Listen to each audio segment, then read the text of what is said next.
TET 2026च्या सरावासाठी आपण सराव प्रश्नपत्रिका घेत आहोत. पहा, या प्रश्नपत्रिकांचा तुम्हाला जर तुम्ही महा TET किंवा TIT टेटचा अभ्यास करत असाल तरीसुद्धा त्याचा उपयोग होणार आहे.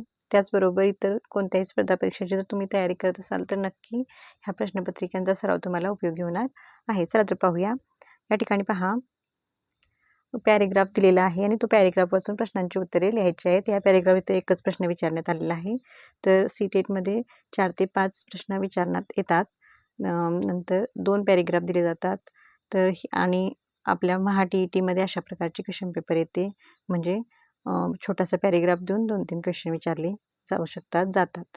आता पहा, या ठिकाणी म्हटलेलं आहे की खरी मजा कशात आहे? खरी मजा कशात आहे? तर मी पॅरेग्राफ पहिल्यांदा वाचलेला आहे. तुम्ही काय करायचं आहे, तुमच्याकडे हार्ड कॉपी असते, तुम्ही क्वेश्चन पेपर मधील तो पॅरेग्राफ पहिला न वाचता त्याच्यावरचे प्रश्न वाचायचे आणि मग पॅरेग्राफ वाचायला घ्यायचा. म्हणजे काय होतं, आपल्याला सेंट्रल आयडिया त्याची त्या प्रश्नामधून कळत असते किंवा आपल्या पॅरेग्राफमध्ये काय आले ते कळत असतं. तर आता पाहूया बघा, खरी मजा कशात आहे? तर या ठिकाणी दिलेलं आहे बघा, पराभूत होऊन पुन्हा ताठ उभे राहण्यातच खरी मजा आहे. म्हणजेच आपल्या या प्रश्नाचं उत्तर येणार आहे, पडून पुन्हा उभे राहण्यात खरी मजा आहे. खालीलपैकी अचूक वाक्य ओळखा.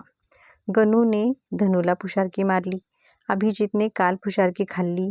मेघना पुशारकी घेऊन निघाली. बाबा म्हणतात उगाच पुशारकी मारू नको. आणि या प्रश्नाचं उत्तर येणार पर्याय क्रमांक 4. बाबा म्हणतात उगाच पुशारकी मारू नको. नेक्स्ट क्वेश्चन आहे, वनिता या शब्दाला समानार्थी शब्द कोणता? तर पहा, या ठिकाणी तुम्ही तुमचा अभ्यास तपासू शकता किंवा कोणता घटक तुम्ही अजून अभ्यासायचा आहे हे सुद्धा तुम्हाला कळू शकते. त्यासाठी तुम्ही काय करायचं आहे की इथं प्रश्न वाचल्यानंतर उत्तर ऑप्शन नंबर तुम्ही पाहायचा आहे की तुम्ही योग्य गेस केला आहात का, किंवा तुम्ही कमेंट बॉक्समध्ये सुद्धा तुमचे उत्तर पाठवू शकता 5 सेकंदाच्या आत. तर पहा, वनिता या शब्दाला समानार्थी शब्द कोणता? वनिता म्हणजे मुलगी, त्यामुळे इथं येणार आहे कामिनी. समानार्थी शब्द येणार आहे कामिनी. पुढचा प्रश्न आहे, खालीलपैकी कोणता शब्द पारिभाषिक शब्द आहे? गुडघा, बटाटा, वांगी, स्टेशन. तर यापैकी स्टेशन आहे पारिभाषिक शब्द आहे. गोट्या या नावाजलेल्या किंवा गाजलेल्या पुस्तकाचे लेखक कोण आहेत? गोट्या ना.धो.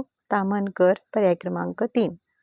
बनगरवाडी, मानदेशी माणसं या गाजलेल्या पुस्तकाचे लेखक कोण आहेत? याचे उत्तर आहे पर्याय क्रमांक 3, व्यंकटेश माडगूळकर. त्यानंतर कविता दिलेली आहे. कविता वाचून प्रश्नांची उत्तरे आपल्याला शोधायची आहेत. तर पहा, पॉज करून कविता वाचून घ्या. नेक्स्ट आहे, सौख्य या शब्दाचा समानार्थी शब्द पर्यायातून शोधा. अभिमान, आनंद, दुःख, सुख. आणि उत्तर आहे पर्याय क्रमांक 4, सुख. खालीलपैकी कोणते झोपडीचे वैशिष्ट्य नाही? दारास दोऱ्या नाहीत, कंदील शामदाने नाहीत, पहारे व तिजोऱ्या नाहीत, प्रभू नामाचे गुणगान नाही. तर फक्त काय वैशिष्ट्य आहे की झोपडीमध्ये प्रभू नामाचे गुणगान आहे, त्यामुळे हे वैशिष्ट्य नाही असं दिलेलं आहे त्यांनी. तर हे वैशिष्ट्य आहे, त्यामुळे या प्रश्नाचं उत्तर येणार आहे पर्याय क्रमांक 4. नेक्स्ट आहे, खालीलपैकी अशुद्ध शब्द ओळखा. या ठिकाणी पहा, शारीरिक, पीक पाणी, सामुदायिक, संयुक्तिक. तर या ठिकाणी उत्तर आहे पर्याय क्रमांक 4, संयुक्तिक. कारण इथं हा शब्द संयुक्तिक असं लिहिला जातो. या ठिकाणी टिंब म्हणजे अनुस्वार येत नाही. तुम्हाला जर शुद्ध अशुद्ध शब्दाचा व्हिडिओ पाहायचा असेल तर मी डिस्क्रिप्शन बॉक्समध्ये त्याची लिंक दिलेली आहे, तो तुम्ही नक्की पाहून घ्या. तुमचे काय होईल की शुद्ध अशुद्ध शब्दाचे जे डाऊट असतील ते सर्व क्लिअर होतील. त्यानंतर खालीलपैकी कोणता संयुक्त स्वर आहे? तर या ठिकाणी ओ, ए, आई, ओ, औ हे 4 संयुक्त स्वर आहेत. त्यापैकी इथं ओ आलेला आहे, त्यामुळे याचं उत्तर येणार आहे पर्याय क्रमांक 2. नेक्स्ट आहे, खालीलपैकी पररूप संधीचे उदाहरण ओळखा. या ठिकाणी पहा, पररूप संधी पर्याय क्रमांक 1 हे याचे काय आहे उत्तर आहे. नेक्स्ट, 11वा रुद्र या अलंकारिक शब्दाचा अर्थ कोणता? तर अत्यंत तापट मनुष्य पर्याय क्रमांक 2 हे याचे योग्य उत्तर आहे. नेक्स्ट आहे सचिन तेंडुलकर हा एक महान खेळाडू आहे. नामाचा प्रकार ओळखा. तर या ठिकाणी अधोरेखित केलेला आहे कुठे पहा खेळाडू या ठिकाणी आणि याचं आपल्याला नामाचा प्रकार हा ओळखायचा आहे. तर हे आहे सामान्य नाम पर्याय क्रमांक 1. नेक्स्ट पहा पिवळ्या फुलांची ओढ या शब्द हा समूहासाठी एक शब्द निवडा. त्याचे योग्य उत्तर आहे पहा सोनावडी पर्याय क्रमांक 4. नेक्स्ट आहे मालक या शब्दाचे स्त्रीलिंगी रूप कोणते? मालक, मालकीन पर्याय क्रमांक 2. नेक्स्ट म्हटलेत अपूर्ण म्हण पूर्ण करा. आणि टिमटिम वाजली तर वाजली नाही तर मोडून खाल्ली. आणि म्हण सर्वांना सर्वश्रुत आहे गाजराची पुंगी वाजली तर वाजली नाही तर मोडून खाल्ली पर्याय क्रमांक 3. नेक्स्ट आहे खेडे खेडी केळे केळी मडके मडके मडकी पाहिजेत. तर इथं काय आलेलं आहे मडके मडके मडके दिलेलं आहे. तर या ठिकाणी काय येणार आहे खेडे खेडी योग्य आहे. केळे केळी एकवचन आणि एकवचन योग्य आहे. कुत्रे कुत्री योग्य आहे. इथं मडके मडकी असायला हवं. मडके मडके दिल्यामुळे पर्याय क्रमांक 3 हा वेगळा पर्याय आहे.